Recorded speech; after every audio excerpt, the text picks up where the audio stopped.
Welcome to our daily show where we discuss the fourth stimulus check update, the stimulus package update, and the two other major issues, the debt limit ceiling, which needs to be passed sometime very soon, where the government will literally run out of money and the government will default. Sometime in early to mid-October, for the first time ever, we will see a government default if they don't raise the debt limit ceiling, and the government will literally run out of money. And we have a government potential shutdown on September 30th at midnight if we don't pass a bill to avert a government shutdown. Those are two different issues. We are going to be having a bill voted on today to potentially see that, but it's very, very up in the air whether or not that is going to pass. We also have another bill that is supposed to be voted on today in the House of Representatives, but that is up in the air as well, the physical infrastructure bill. We're going to be talking about both of those bills here in this episode, as well as the stimulus package, the $3.5 trillion stimulus package, and the fate of that. These are all intertwined, believe it or not, because the stimulus package and the physical infrastructure package are intertwined, and we're having some Democrats that say, no, the stimulus package has to be voted on before the physical infrastructure package, and if they vote on the physical infrastructure package first, that they're going to vote no on that, and the stimulus package needs to be voted on first. And then we have Republicans saying that they're going to vote no on the government shutdown bill and the debt limit ceiling, and they're literally going to vote to let the government shut down and to let the government default. That's right, I can't make this stuff up, guys. And in fact, that is what all the Republicans just voted to do in the House of Representatives just a few days ago. That bill passed because all the Democrats voted yes to not let the government shut down and to not let the government default. The Democrats had enough votes to pass that bill. That bill now goes to the Senate, which will be voted on today. But now in the Senate, we need at least 10 Republican votes to pass that bill. We need 60 votes. And if we don't get 60 votes here, the government will shut down now in 3 days.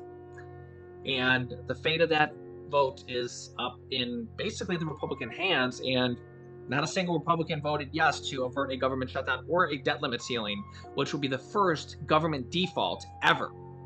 A default is very, very catastrophic. It's basically the equivalent of the government running out of money or going bankrupt, basically not being able to pay its bills, not being able to fulfill its debt obligations, not being able to pay its interest on all the debt that it has accumulated for the last 100 years. Yeah, here's what Senator Cory Booker has to say about this issue. Very strong words here. Check this out. One of the lead negotiators, New Jersey Democratic Senator Cory Booker. Senator, so good to see you. Thanks for joining us. No, it's grateful. And Jake, I know we want to talk about policing, but I'm sitting here kind of stunned. And you said it, and I just want to make the point. Donald Trump ran up profligate spending, $8 trillion worth of debt. This debt ceiling raise is all about money Donald Trump spent to give the biggest tax cuts that I've seen in my lifetime to the wealthiest of wealthy. Corporations and billionaires. As well as middle-class people. Well, 65% of that tax break went to the top 10%.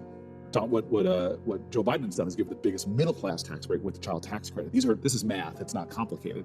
And so for people who ran up that, who voted for it, suddenly to say, I'm not going to raise the debt ceiling on debt that we voted for, we supported, is to me, it's the kabuki theater, I think, that frustrates a lot of folks. What's happening tomorrow, Monday, continuing to run the government and raising the debt ceiling is the stuff that under Donald Trump, because I voted for under Donald Trump to raise the debt ceiling 3 times. Mm-hmm. What they wrote for, Mitch McConnell talked about, even my friend who's a gentleman, Senator Toomey, wrote an editorial in the Wall Street Journal, I think it was, calling for these actions. It's the thing about Washington that frustrates many people is under Donald Trump, there were certain rules that now they don't want to do the same thing here. It is bad for the economy. It is bad during this time we're struggling with. These are the kind of things that should be pro forma. And then let's focus on the bigger issues before us. Okay. And we showed Mitch McConnell's interview on the show yesterday. He says, you're right, we can't let the government default. The government has never defaulted. And you're right, we can't let the government default. But the Republicans are essentially going to vote to let the government default because they say it's on the Democrats to pass the bill to not let the government default. So the Republicans are going to vote to let the government default. They're going to vote no to pass this bill. We're going to see if they change their mind. That vote is going to go down today in the Senate. They need 10 Republicans to vote yes, or else we're headed towards a government shutdown. And the only way the Democrats can avert a government shutdown and a debt limit ceiling, well, there's technically two ways. There's kind of two ways. One is if the Republicans vote no on this combined bill for a government shutdown and a debt limit ceiling. Remember, the debt limit ceiling is the much worser thing. We've had some government shutdowns before, but we've never had a government default. That's where the government runs out of money, and anything that has to do with the government paying any type of bills and interest, debt obligations, anything. We've had Senator Bernie Sanders and Chuck Schumer and House Speaker Nancy Pelosi say Social Security could be at risk, payments to the military could be at risk, schools could be at risk, child tax credit payments could be at risk. Not with the government shutdown, but with the government default. Okay, and that is expected to happen in early to mid-October, if the government default happens. And the only way to prevent that is, if the Republicans do not vote on it today, is to pass it through the reconciliation process if the Republicans do not come along. Okay, so this vote today is very important. Maybe the Republicans will have a change of heart. We'll have to see. But the Democrats could, if the vote fails today, the Democrats could make a deal with the Republicans to avert a government shutdown by the 30th, but that will not help the debt limit ceiling. It would avert a government shutdown. But remember, the much worser issue is the debt limit ceiling, which Republicans are very adamant about, that they just literally just don't want to vote yes on it. It's kind of a political cat and mouse game. They could just vote yes on it. Even Mitch McConnell says, you've seen it on the show, that he says they know they need to vote, they need to avert a government shutdown. In fact, here it is. I want to repeat once again, America must never default. We never have, and we never will. But whose obligation it is to do that changes from time to time, depending upon the government the American people have elected. And right now, we have Democratic President, Democratic House, Democratic Senate. The previous debt ceiling was negotiated on a bipartisan basis in conjunction with a caps deal. This one is not being negotiated on a bipartisan basis because obviously we're not involved in any bipartisan discussion regarding the reckless taxing and spending legislation that they're having apparently some challenges in putting together because of its comprehensive reach and because of its devastating impact on the American economy. So the debt ceiling will be raised, as it always should be, but it will be raised by the Democrats.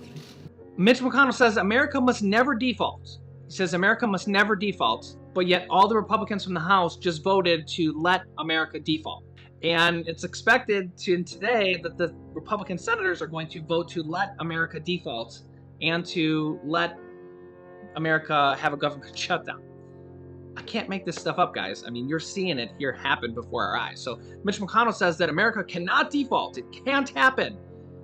And yet they're going to vote to let it happen. Let me know your thoughts on this, especially if you're a Republican. So he says that America can't default, but they're going to vote to let America default. Now, the Democrats can maybe avert a government default through the reconciliation process if they can get it done in time through the stimulus package, the reconciliation process, if they can get it done in time. We're going to see here. Meanwhile, the White House has begun to tell government agencies to prepare for a government shutdown, which will happen now in 3 days if they don't pass this bill in the Senate today. So literally, the White House is expecting this bill not to pass in the Senate today, this combined bill for a government shutdown and a debt limit ceiling, because the Republicans are saying they're not going to vote for it. And the White House is literally telling government agencies and states to prepare for a government shutdown. So I don't know. You tell me your thoughts. Here it is, black and white. Dr. Anthony Fauci says this is the worst time in the world for a government shutdown is in the middle of a... Not wrong. I mean, can you think of a worser time? Yeah, I mean, can't make this stuff up, guys. Can't make this stuff up. Now, the next thing is we're supposed to have a vote on the bipartisan infrastructure package today on Monday, and even that is in jeopardy because we have a lot of the progressive Democrats are saying, if you do this, we're going to vote no because the stimulus package is supposed to be voted on before this, and that bill could fail. Check this out. Here is Democratic Congressman Representative Mark Pocan on this whole issue of the physical infrastructure bill and the stimulus package and how the voting, it's a whole big complex issue. Here's some information from the congressman. Joining me now is Congressman Mark Pocan, a Democrat from Wisconsin and the chair emeritus of the Congressional Progressive Caucus. Congressman Pocan, thank you very much for coming to the Sunday show. So are you as encouraged as the Speaker of the House? Yeah, first, thanks for having me, Jonathan. Absolutely, I am, because this is something that is a priority for Democrats, from Joe Biden down to every member of the House and Senate. We support the values that are in the Build Back Better Act of the infrastructure bill. And you have several hundred people right now all rowing together, Democrats in the House and Senate, to get this done. There's a couple handfuls that are still picking what kind of wood they want their order to be made out of. We'll get there. But I am confident, as is Speaker Pelosi, that we're going to get both of these big bills done and really provide some help to American families. Okay, let me have you listen to your successor, the new chair of the House Progressive Caucus, Pramila Jayapal of Washington, what she had to say about where things stand with her. At the end of the day, if we don't have the reconciliation bill done, the infrastructure bill will not pass. Those who believe that progressives are nothing about tanking the bipartisan infrastructure bill, if that vote comes first, what do you have to say to them? Try us. I got more than half of the caucus who feels very strongly we're going to deliver the entirety of the president's agenda to the president. So, Congressman Pocan, you've got Congresswoman Jayapal saying to quote unquote moderates, try us, we could sink the $3.5 trillion reconciliation bill. When there's talk like that, and granted that's from Wednesday, we're now at Sunday.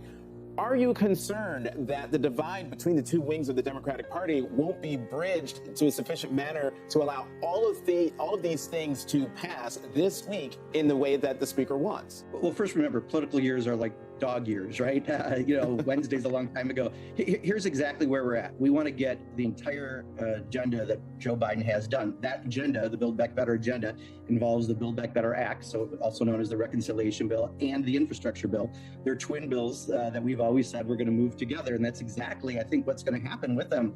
But, to the Democrat, people support these values. I don't think any Democrat right now who's still picking what wood's going in their oar is deciding that they're going to go back to explain why they didn't get child care done for their constituents, or why they didn't get family leave done, or why we didn't expand Medicare or reduce the cost of prescription drugs. What's important not is the process, and everyone right now is focusing on the process, it's the product. And at the end of the day, this is going to be a tax cut for 40 million American families who have children via the tax credit. It's going to reduce the costs for American families through paying less for prescription drugs and child care, family leave, and a whole lot of other areas. It's going to create millions of jobs, though, Jonathan, too. I just want to mention, many of which have a green focus, a climate change focus, and it's paid for. So this is a popular agenda, and I think at the end of the day, any wavering Democrat who might have a special interest or two maybe in their ear trying to slow this bill down, because that's the real opponents. It's Big Pharma and the special interests that don't want to pay for this.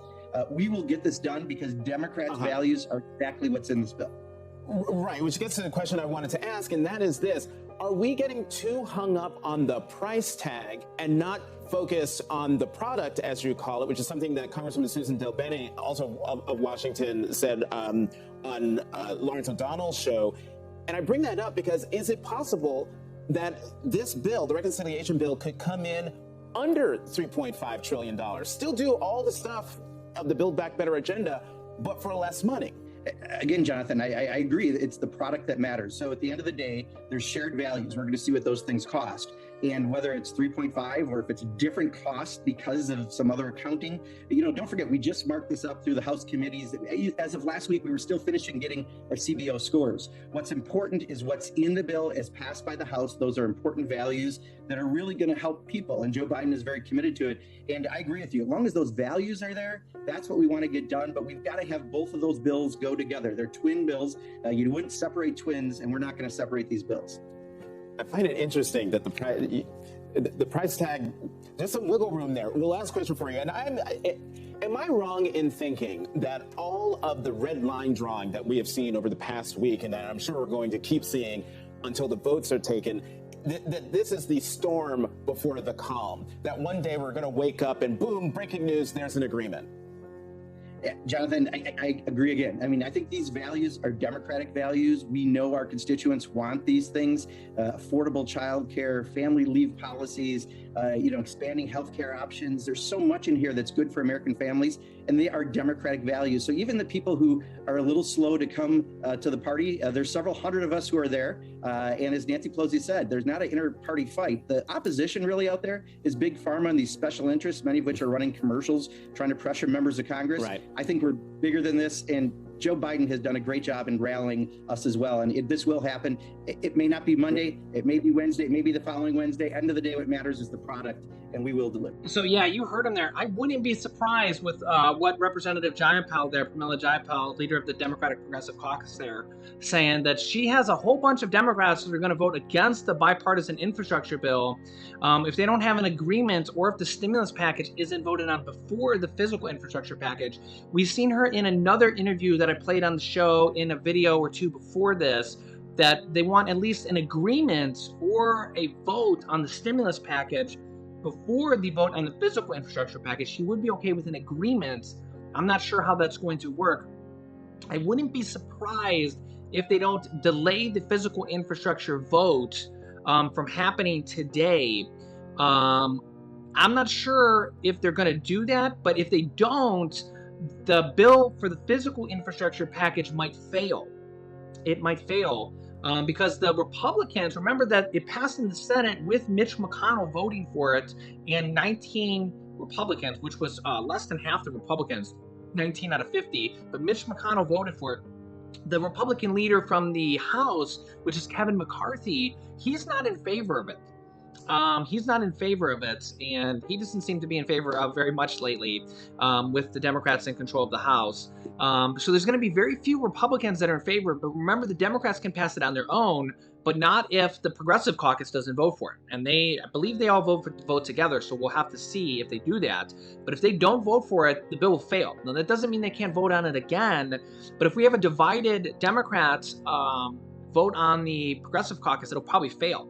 So Nancy Pelosi will have to make a decision. Do they put the bill up for a vote just because they said they were going to vote on it on the 27th and put it up and have it fail?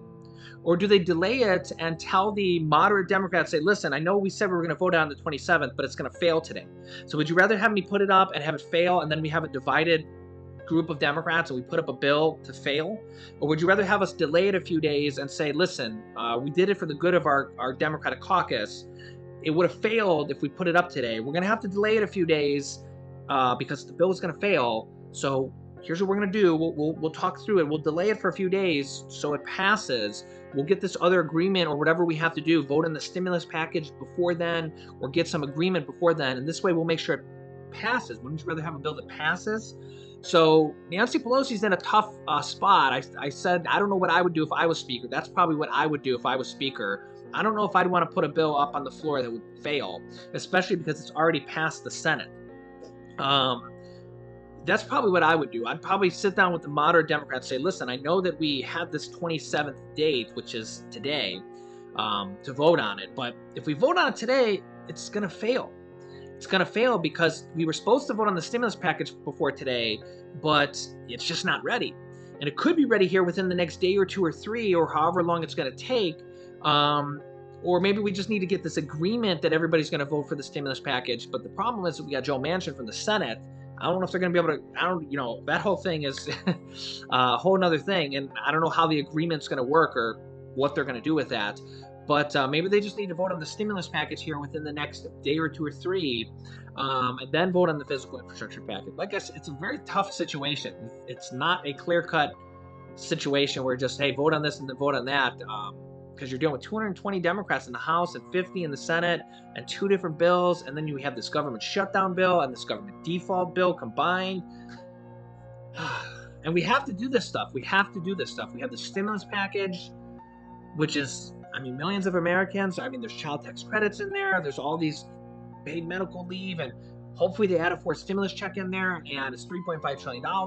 And maybe that's going to change. Maybe it's going to be downgraded to $3 trillion or $2.5 trillion. Who knows what it's going to end up being? Literally, details are changing on that by the day. Who knows what is even going to be in there when it's all said and done?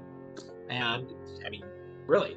And then we have the bipartisan infrastructure package, which might not even pass if they vote on it today.